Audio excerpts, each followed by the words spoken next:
الحمد للہ رب العالمین والصلاة والسلام علی سید المرسلین وعلى آلہ واصحابہ ومن تبعهم بإحسان إلی یوم الدین. اما بعد. بسم اللہ الرحمن الرحیم. عن عبد اللہ بن عمرو بن العاص رضی اللہ عنہما قال قال رسول اللہ صلی اللہ علیہ وسلم ان الایمان لا يخلق في جوف احدكم كما يخلق الثوب فاسألوا الله ان يجدد الايمان في قلوبكم. رواه الطبراني وصححه الالباني. یہ اللہ رب العالمین کا بے پایاں فضل و احسان ہے کہ ہم لوگ زندگی میں ایک مرتبہ پھر خود کو ایک بے حد عظیم الشان اور بابرکت مہینے سے بہت قریب پا رہے ہیں. اس موقع پر ہم سب کو یہ دعائیں کرنی چاہیے کہ اللہ رب العالمین اس ماہ مبارک تک کو پہنچائے اور اس ماہ مبارک کے اندر ہم کو نیکیوں کی توفیق دے، اپنے ایمان کی تجدید کی توفیق دے اور اپنے اخلاق کو، کردار کو سنوارنے کا جو موقع وہ دیتا ہے وہ ہمیں حاصل ہو اور ہم وہ کام بہت بخوبی انجام دے سکیں. یہ اللہ رب العالمین کا بہت بڑا کرم ہے کہ اس نے ہمیں زندگی دی اور زندگی کے اندر یہ مواقع دیے، اور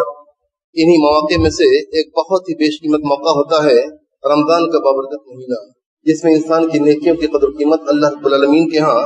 بہت زیادہ بڑھ جایا کرتی ہے. لیکن مومن جو صحیح معنوں میں مومن ہوتا ہے اس کا معاملہ صرف رمضان تک محدود نہیں ہوتا. اس کی پوری زندگی، اس کی زندگی کا ہر لمحہ، ہر منٹ اور ہر سیکنڈ اس کا قیمتی ہوتا ہے، جہاں اس کو دیکھنا ہے کہ اس کے ایمان کی کیا حالت ہے، وہ ایمان کے تقاضوں کو کس حد تک پورا کر رہا ہے، اس کے اندر کس حد تک کمی آ رہی ہے یا کیسے اس کے اندر ہم اضافہ کریں. تو نبی کریم صلی اللہ علیہ وسلم کی یہ ایک بے حد مشہور حدیث ہے جس کے راوی عبداللہ بن عمرو بن عاص رضی اللہ عنہ ہے. وہ اس حدیث کے اندر بیان کرتے ہیں کہ اللہ کے رسول صلی اللہ علیہ وسلم نے ارشاد فرمایا کہ ان الایمان لا يخلق في جوف احدکم، ایمان جو ہے وہ تم میں سے کسی شخص کے اندر وہ پرانا پڑ جاتا ہے. یعنی ایمان کی حالت بھی ایسی ہوتی ہے کہ وہ ایک برابر نہیں رہتی، اس کے اندر تغیر اور تبدیلی ہوا کرتی ہے. کبھی وہ کم ہوتا ہے، کبھی وہ اس کے اندر اضافہ ہوتا ہے، کبھی اس کے اندر نقص پایا جاتا ہے، کبھی اس کے اندر خوبیاں پائی جاتی ہیں. تو یہ چیز ہوتی ہے. تو انسان کو یہ دیکھنا ہے، نبی کریم صلی اللہ علیہ وسلم نے کہا کہ لا يخلق في جوف احدکم، تمہارے اندر جو ایمان ہوتا ہے وہ بوسیدہ ہو جاتا ہے، پرانا پڑ جاتا ہے. محدثین نے اس کا مفہوم یہ بھی بیان کیا ہے کہ وہ میلا پڑ جاتا ہے، اس کے اندر غلاظتیں لگ جاتی ہیں. اس لیے کہ شرک اور کفر ایسی چیزیں ہیں جو شرک کی بہت ساری شکلیں ہوتی ہیں جو انسان کے عقیدے کو خراب کرتی ہیں، ایمان کے اندر قادح ہوتی ہیں. اسی طرح اخلاق کی اور کردار کی بہت ساری باتیں ہیں جو ایمان کو کمزور کرتی ہیں. اسی طرح عبادت کے اندر اگر انسان کا من نہ لگے، ایمان کو تقاضے ان سے اگر بندہ دور رہے تو یہ چیزیں انسان کے ایمان کو بہت تک کمزور کر دیتی ہیں. اور بسا اوقات یہ ایمان اتنا کمزور ہو جاتا ہے کہ صرف صورت باقی رہتی ہے، یعنی ایک محمل سی عبارت بچتی ہے،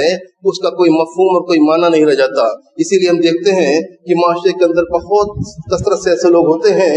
جو جن کا نام مسلمان کا نام ہوتا ہے، عبداللہ اور محمد ان کا نام ہوتا ہے، لیکن ان کی زندگی کے اندر اللہ رب العالمین کی عبادت، اس کا ذکر کہ اللہ رب العالمین نے جو کچھ فرض کیا ہے اس سے غفلت یہ بہت حد تک پائی جاتی ہے. وہ نہیں جانتے کہ عبادت کیا ہے. اذان ہوئی ہے تو کہاں ہم کو جانا ہے، مسجد کے اندر ہم کو جانا ہے، نماز پڑھنی ہے، ان کو پتہ نہیں. وہ جانتے ہیں کہ ہم کو ہمارے اوپر اللہ رب العالمین نے فرض کیا ہے، لیکن اس قدر غافل ہیں کہ ان کے اندر ایمان اس طرح بوسیدہ ہو چکا ہے، اس طرح وہ کمزور پڑ چکا ہے کہ ایمان ان کو ابھارتا نہیں کہ وہ مسجد کے اندر جائے اور نماز پڑھے. مسجد کے ارد گرد ہوتے ہیں، دکانوں کے اندر ہوتے ہیں، گلی کوچوں کے اندر ہوتے ہیں، سڑکوں پہ کھڑے ہوتے ہیں، لیکن ان کو اللہ رب العالمین کی جانب سے توفیق نہیں ملتی کہ وہ مسجد میں آئے اور نماز پڑھے. اللہ رب العالمین نے فرض کیا ہے اور یہاں کوئی آپشن نہیں ہے. اللہ رب العالمین نے کچھ نہیں چھوڑا ہے. جو چیزیں انسان کے اوپر فرض ہیں، یعنی فرض عین ہے، اس کو انسان کو کرنا ہی کرنا ہے. اس کے اندر کوئی چارہ نہیں، نہ کر انسان، ایسا کوئی آپشن اللہ رب العالمین نے نہیں دیا ہے. لیکن ہم دیکھتے ہیں کہ معاشرے کے اندر بہت کثرت سے ایسے لوگ پائے جاتے ہیں جو اس طرح کی عبادتوں سے خود کو دور کر دیتے ہیں. تو معلوم یہ ہوا، اگر ہم غور کریں گے تو ہم اس چیز کو سمجھیں گے بھی کہ ان کے اندر ایمان بہت کمزور پڑ چکا ہے. وہ اس کی حالت ایسی ہے کہ ان کا ایمان ان کو نہیں ابھارتا ہے اللہ رب العالمین کی عبادت کی طرف. وہ उनको इस जानिब नहीं ले जाता कि अल्लाह रब्बुल आलमीन ने जो बातें उनको ऊपर फर्ज की हैं, जो काम अल्लाह रब्बुल आलमीन ने फर्ज किए हैं, उनको वो अदा करें, उनको वो बजा लाएं, ये उनके ज़हन के अंदर बात नहीं आती है। लेकिन अल्लाह रब्बुल आलमीन के फज़ल करम से ऐसे बंदे भी मौजूद होते हैं हर माशरे के अंदर, और यहाँ भी अल्लाह रब्बुल आलमीन का करम है कि बहुत कसरत से ऐसे लोग मौजूद हैं जो अजान सुनते ही अजान नमाज की तैयारी में लगते हैं और मस्जिद के अंदर हाजिर होते हैं। ये इसलिए है कि अल्लाह रब्बुल आलमीन ने उनको ईमान दिया है और इनके ईमान के अंदर ताज़गी है, और ईमान उनका अगर किसी हद तक कमजोर पड़ता है किसी वजह से, मासियत की वजह से या किसी वजह से भी, तो वो फौरन अल्लाह रब्बुल आलमीन की तरफ रुजू करते हैं, तौबा करते हैं, इस्तिग़फ़ार करते हैं, और फिर उनकी कोशिश होती है कि हम अपने ईमान को तरोताज़ा रखें, उसकी नमू की कोशिश करें, उसके अंदर बालिदगी आए, वो बढ़े, परवान चढ़े, ताकि वो उसके अंदर जो खूबियां होती हैं ईमान के साथ लगी हुई, वो सब इंसान को हासिल हो सकें। तो नबी करीम सल्लल्लाहु अलैहि वसल्लम फरमाया कि इन्नल ईमान ला यख़लक़ु फ़ी जौफ़ि अहदिकुम कमा यख़लक़ु थौब, जिस तरह से इंसान का कपड़ा ये पुराना पड़ जाता है, इंसान के बदन पे कपड़े होते हैं, ईद का मौका आ रहा है, रमजान से पहले इंसान ईद की तैयारी में लग जाता है, और वो कपड़े सिलाने के लिए दर्जी के पास पहुंचता है, टेलर के पास पहुंचता है कि कैसे वो खुशनुमा, अच्छा से अच्छा, खुशनुमा से खुशनुमा कपड़ा अपना ईद के लिए तैयार कर सके। इंसान को ये समझना चाहिए कि इस हदीस के अंदर नबी करीम सल्लल्लाहु अलैहि वसल्लम ने इंसान के ईमान को कपड़े से तशबीह दी है। जिस तरह इंसान का कपड़ा पुराना पड़ जाता है, कमजोर हो जाता है, या उसके अंदर मैल आ जाती है तो उसकी सफाई की जरूरत पड़ती है, उसी तरह नजासत और गलाजत अगर लग जाती है तो उसकी तहारत की जरूरत पड़ती है, उसी तरह इंसान का ईमान होता है, वो कमजोर पड़ जाता है, वो पुराना हो जाता है, उसकी तजदीद की जरूरत होती है, उसकी जीनत और आराइश की जरूरत होती है, उसको सजाने की जरूरत होती है। यहाँ हम समझे इस चीज को कि बंदा अगर कहीं देखता है कि कहीं इंसान अगर हर सुबह अपना कपड़ा बदलता है, साफ सुथरा कपड़ा प्रेस करके वो पहनता है, बाहर निकलता है तो ऐसी जगहों से बचता है जहाँ उसका कपड़ा गंदा ना हो, मैला ना हो। अगर कहीं देखता है गर्द गुबार है तो बच के निकल जाता है, कहीं देखता है गलाजत लगने का इम्कान है तो वहां नहीं जाता, बच के निकल जाता है। ये इसलिए करता है इंसान कि अपने कपड़े को उसे बचा के रखना है। तो नबी करीम सल्लल्लाहु अलैहि वसल्लम ने यहाँ इंसान के ईमान को कपड़े से तशबीह दी है। हम समझें इस चीज को और इस मिसाल के अंदर गौर करें। बड़ी खूबियां हैं मिसाल के अंदर, हमारे यकीनन हमारा इंशाल्लाह फायदा पहुंचेगा इसके अंदर गौर करने से। जिस तरह इंसान का कपड़ा मैला होता है, गंदा होता है, पुराना होता है, उसकी तजदीद की जरूरत होती है, उसी तरह इंसान का ईमान होता है, वो किसी बाइस कमजोर पड़ जाता है। इंसान अगर इबादतों से दूर होता है तो इबादतों से दूर होने की वजह से इंसान का ईमान कमजोर पड़ जाता है। अकीदे के अंदर कोई खराबी आती है तो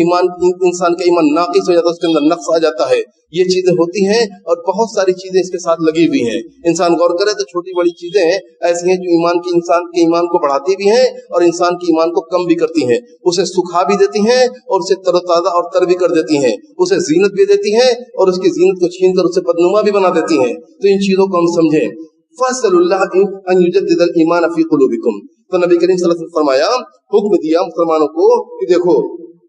तुम लोग अल्लाह से ये सवाल करो, उससे मांगो कि वो तुम्हारे दिलों के अंदर ईमान की तजदीद कर दे, तुम्हारे दिलों के अंदर ईमान की तजदीद कर दे, उसे नया कर दे। तो इंसान को अल्लाह रब्बुल आलमीन से दुआएं करनी है। ये मौका रमजान का मौका जो दरपेश है, इसके पहले अपने ईमान का हाल जाने, ईमान के अपना जायजा लें कि हमारे अंदर ईमान की क्या हालत है, उसके अंदर अगर कमी है, कोई नक्स है तो उसको दूर करें। अगर उसके अंदर कोई ज़ौफ आ गया है तो उस ज़ौफ को कुव्वत में बदलने के लिए जो असबाब नबी करीम सल्लल्लाहु अलैहि वसल्लम हदीसों के अंदर बयान किए हैं और अल्लाह रब्बुल आलमीन ने कुरान करीम के अंदर जो बयान किया है आयतों के अंदर, जिसका जिक्र आप लोग 12 खुतबों के अंदर और तकरीरों के अंदर सुना करते हैं, उन सब को हम अपने ज़हन के अंदर ताज़ा करेंगे तो यकीनन हमारा फायदा होगा, हमारे ईमान की तजदीद होगी। जब ईमान की तजदीद होगी तो इंसान को फिक्र होगी कि अल्लाह रब्बुल आलमीन की इबादत को कैसे हम मन लगा के करें। अल्लाह रब्बुल आलमीन के जिक्र से हम मन न चुराएं, जी न चुराएं, खुद को दूर न रखें, अल्लाह रब्बुल आलमीन की इबादत को हम करते रहें, मन लगाएं। और अगर इंसान का कदम मासियत की तरफ उठे, अगर ईमान की इंसान ने तजदीद कर ली है, उसको तरोताजा रखा है, उसको मुज़य्यन किया है, तो ऐसा ईमान फौरन इंसान को रोक देगा कि तुम्हारा ये कदम, ए बंदे तो तेरा ये कदम गुनाह की तरफ पड़ रहा है, अल्लाह रब्बुल आलमीन की नाराज़गी की तरफ पड़ रहा है। फौरन इंसान चौकन्ना और आगाह हो जाएगा और फौरन अपने पड़ते हुए कदम को पीछे खींच लेगा। ईमान की तजदीद होती है तब। लेकिन अगर इंसान का ईमान बोसीदा हो चुका है, कमजोर हो चुका है, उठ नहीं सकता, उसके अंदर ताकत नहीं है, तो ऐसा ईमान इंसान को रोकता नहीं है। तो ये मौका, बहुत बड़ा मौका अल्लाह रब्बुल आलमीन ने हमारे सामने रखा है कि हम अपने ईमान की तजदीद कर लें, उसको नया कर लें, उसको जीनत दे दें, अल्लाह के रसूल सल्लल्लाहु अलैहि वसल्लम की एक बड़ी मशहूर दुआ है, अल्लाहुम्मा ज़य्यिन्ना बिज़ीनतिल ईमान, अल्लाह तू हमारे जीनत दे दे ईमान की जीनत के साथ, ईमान की जीनत से हमको आरास्ता कर दे, यानी ईमान की जो जीनत है उससे हमको आरास्ता कर दे, उसकी जो खूबियां हैं वो हमारे अंदर पैदा हो जाए, इबादतों में हमारा मन लगे, हमारा अखलाक और किरदार इतना पालातर हो जो अहले ईमान का होना चाहिए, और हम मासियत से दूर रहें, ऐसे शर से दूर रहें जो अल्लाह रब्बुल आलमीन की नाराजगी को हमसे करीब कर देता है। तो और इसी तरह हम इस चीज को भी समझें कि अल्लाह रब्बुल आलमीन के हाथ में है कि वो हमारे ईमान की तजदीद करे, इसीलिए बंदा अल्लाह रब्बुल आलमीन से मांगता है, और इसीलिए अल्लाह के रसूल सल्लल्लाहु अलैहि वसल्लम ने बंदों से कहा कि देखो अल्लाह रब्बुल आलमीन से मांगो, लेकिन मांग के हम हाथ पे हाथ धरे बैठे रह जाएं या मांग लिया और समझ लिया कि ये काफी है, तो ऐसा भी नहीं है। इंसान को कोशिश करनी है, उसके बाद मेहनत करनी है, अपने मन को अपने नफ्स को आमादा करना है कि वो किस जानिब भाग रहा है, अल्लाह रब्बुल आलमीन की जानिब लाना है, उसे मेहनत करनी है। और अल्लाह तजदीद के सिलसिले में इस चीज को भी हम समझें कि ईमान की तजदीद में इल्म का, यानी दीनी इल्म का, शरई इल्म का बहुत बड़ा रोल और किरदार हुआ करता है। उसी तरह कुरान करीम, कुरान हिदायत है, ये किताब हिदायत है, उसको हम सिर्फ इसलिए ना पढ़ें कि हम उसकी तिलावत कर लिया और बहुत बड़ा सवाब हमको मिल गया, यकीनन उसकी तिलावत के अंदर बहुत बड़ा सवाब है और ये मुसलमानों को करते रहना चाहिए, कभी इससे दूर नहीं होना चाहिए। लेकिन ये चीज भी हम समझें कि अल्लाह रब्बुल आलमीन ने इस किताब को किताब हिदायत बनाया है, इसके मानी के अंदर गौर फिक्र करने की हमको हुक्म दिया है, तो इसके मानी मतलब को समझने के लिए इसके अंदर तदब्बुर करें, तराजिम को देखें, तफसीरें जो इसकी मौजूद हैं, उलमा ने लिखी हैं, उर्दू ज़बान के अंदर मौजूद हैं, और उलमा के आयत के सिलसिले में उनकी जो बातें मौजूद हैं वो सबको हम सुने, इसलिए कि अल्लाह रब्बुल आलमीन कुरान करीम की आयत से हिदायत देता है। ये हिदायत की किताब है, इससे बंदों को बहुत ज्यादा फायदा पहुंचता है। एक तरफ तो नेकी तिलावत हम करते हैं तो ये बहुत बड़ी अल्लाह रब्बुल आलमीन की इबादत है,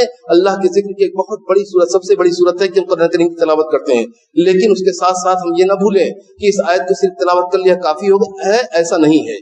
आयत के अंदर हमको गौर करना है, मानी को हमें समझना है, हिदायत की बातों को हमें लेना है, अल्लाह रब्बुल आलमीन से लौ लगाकर उसकी से इल्तिजा करनी है, इसरार करना है कि अल्लाह तू हमको हिदायत दे दे, तेरे हाथ में हिदायत है, तू हमें हिदायत दे दे। इसी सिलसिले में अगर हम गौर करेंगे तो बहुत सारी बातें, बहुत सारे वाक़यात हम लोगों ने सुन रखे हैं कि कुरान करीम की किसी एक आयत ने किसी एक शख्स की जिंदगी को बदल दिया। हज़रत उमर बिन खत्ताब रज़ियल्लाहु अन्हु का वाक़या बहुत मशहूर है, हर शख्स जानता है। इसी तरह फुदैल इब्न इयाद रहमतुल्लाह का वाक़या हर शख्स जानता है कि वो किस तरह से एक बहुत मशहूर, अपने जमाने के बहुत ही बदनाम जमाना डाकू थे, लेकिन अल्लाह रब्बुल आलमीन ने एक मरतबा और डाका डालने के लिए गए, एक घर के अंदर दाखिल हुए, उस घर के अंदर साहिब खाना कुरान करीम की आयत पढ़ रहा था, सूरह हदीद की आयत करीमा अलम यअनि लल्लज़ीना आमनू तख़शअ क़ुलूबुहुम लिज़िक्रिल्लाह, इस आयत करीमा को पढ़ फौरन उन्होंने हथियार रख दिया और उन्होंने फौरन कहा कि अल्लाह वक्त आ गया है, वक्त आ गया कि हमारा दिल तेरे खौफ से, तेरे जिक्र से लरज़ उठे, और फौरन उन्होंने तौबा कर ली और फौरन वो इल्म के हुसूल के लिए लग गए, मक्का मुकर्रमा गए, वहीं जाके वो उलमा से, वहां के उलमा से उन्होंने इल्म को हासिल किया, और इतना इल्म हासिल किया कि उनकी बातें, उनके जो मक़ूलात हैं, उनकी जो तफसीरें हैं, उनके जो आसार हैं, वो सब के सब क़यामत जब तक की खुतबे और दर्स होते हैं, जब तक तकरीर उलमा करते हैं, तब तक उनका बयान होता रहेगा, इसलिए कि बहुत अहम बातें हैं, उन्होंने बहुत अहम बातें जिक्र की हैं। तो ये वाक़या मैंने सिर्फ इसलिए जिक्र किया कि कुरान करीम की एक आयत करीमा किस तरह से किसी इंसान की जिंदगी को बदल देती है। इस तरह के बहुत सारे वाक़यात मिलते हैं और आप लोग सुनते भी हैं, लेकिन हमें गौर करना चाहिए कि किस तरह से ये कुरान करीम किताब हिदायत है, तो ये ना हम करें कि सिर्फ हम इसकी तिलावत कर लें, बल्कि इसके अंदर हम गौर करें, मानी को हम समझें, मतलब को हम जानें और उसकी अपनी जिंदगी के अंदर उनके मतलब को उतारने की हम कोशिश करें। ये कोशिश हमारी जानिब से होनी चाहिए। उसी के साथ साथ हम ये भी ना भूलें कि नबी करीम सल्लल्लाहु अलैहि वसल्लम की सीरत तैयबा हमारे सामने है, उसका अगर हम मुताला करें और साहबे किराम की जिंदगी को अगर हम पढ़ें तो उससे भी हमारे ईमान की तजदीद होती है। एक तरफ इल्म है, कुरान करीम है, नबी करीम सल्लल्लाहु अलैहि वसल्लम की हदीसें हैं, आपकी सीरत तैयबा है, और उलमा के बड़े बड़े उलमा की सीरतें हैं, साहबे कराम की सीरतें मौजूद हैं, वो सब हम सुनते हैं और हम चाहें तो उसको पढ़कर मुताला करके अपने ईमान की तजदीद कर सकते हैं। और साथ ही साथ ये भी हम कोशिश करें कि हम अल्लाह रब्बुल आलमीन ने जो चीजें फर्ज की हैं, जो दीन के अंदर मुस्तहबात का दर्जा रखती हैं, मंदूबात हैं, उन सब को अपनाने की और बरतने की कोशिश करें, और जो चीजें हराम हैं, मुनकरात हैं, फवाहिश हैं, उनसे अपने आप को हम दूर रखें, इसलिए कि ये चीजें ईमान के अंदर कादे होती हैं, ईमान के अंदर वो नक्स पैदा करती हैं, ईमान को कमजोर करती हैं, खराब कर देती हैं। तो इंसान देखे कि इंसान का ईमान अगर मैला हुआ है, उसके अंदर गलादत लग गई है, किसी अकीदे की खराबी की या मासियत की गंदगी लग गई है, तो उसको फौरन अल्लाह रब्बुल आलमीन की जानिब तौबा करके अल्लाह रब्बुल आलमीन की जानिब रुजू करना चाहिए और अपने अमाल की इस्लाह करनी चाहिए और हर वक्त अल्लाह रब्बुल आलमीन से लौ लगा के रखें, उससे मांगते रहे कि अल्लाह तेरे हाथ में हिदायत देना है, तू हमें हिदायत दे दे, हमें जालिम में से न कर, हमें उन लोगों में से न कर जो गुमराही पर पड़ गए, बल्कि उन लोगों में हमारा शुमार कर जिनके ऊपर तेरी रहमतें नादिल होती हैं, जिनको तू अपनी हिदायत से माला माल करता है। तो इंसान हर मुसलमान को चाहिए कि इन बातों के अंदर गौर करे। नबी करीम सल्लल्लाहु अलैहि वसल्लम की हदीस को हम सामने रखेंगे तो हमको अपने ईमान की तजदीद की फिक्र होगी, जिस तरह से हम अपने कपड़ों की तजदीद की फिक्र किया करते हैं। सुबह होती है, देखते हैं हम कि हमारा कपड़ा अगर मैला है तो उस मैले कपड़े को हरगिज नहीं पहनते, साफ सुथरे कपड़े को लेते हैं, उसको प्रेस करते हैं, उसके बाद हम पहनते हैं कि हमको बाहर निकलना है, लोग देखेंगे। लेकिन कपड़े से कहीं ज्यादा अहम, कपड़ा तो बहुत मामूली चीज है, ये दुनिया की चीज है, दुनिया के अंदर रह जाएगी, लेकिन इंसान का ईमान एक ऐसी चीज है कि ईमान ही से इंसान को दुनिया और आखिरत में सआदतें मिलती हैं, और ईमान ही वो चीज है जिससे अल्लाह रब्बुल आलमीन की एक बहुत बड़ी नेमत जो आखिरत में इंसान को मिलने वाली है जन्नत की शक्ल में, और उससे भी बढ़कर अल्लाह रब्बुल आलमीन का दीदार, ये सब इसलिए होगा कि हमारे सीनों के अंदर अल्लाह रब्बुल आलमीन ने ईमान दिया है। ये ईमान अगर तरोताजा है, ये मजबूत है, नवाक़िस से दूर है, तो अल्लाह रब्बुल आलमीन अपने फज़ल करम से हमको ये नेमतें भी देगा। वाह दावाना अल्हम्दुलिल्लाह रब्बिल आलमीन।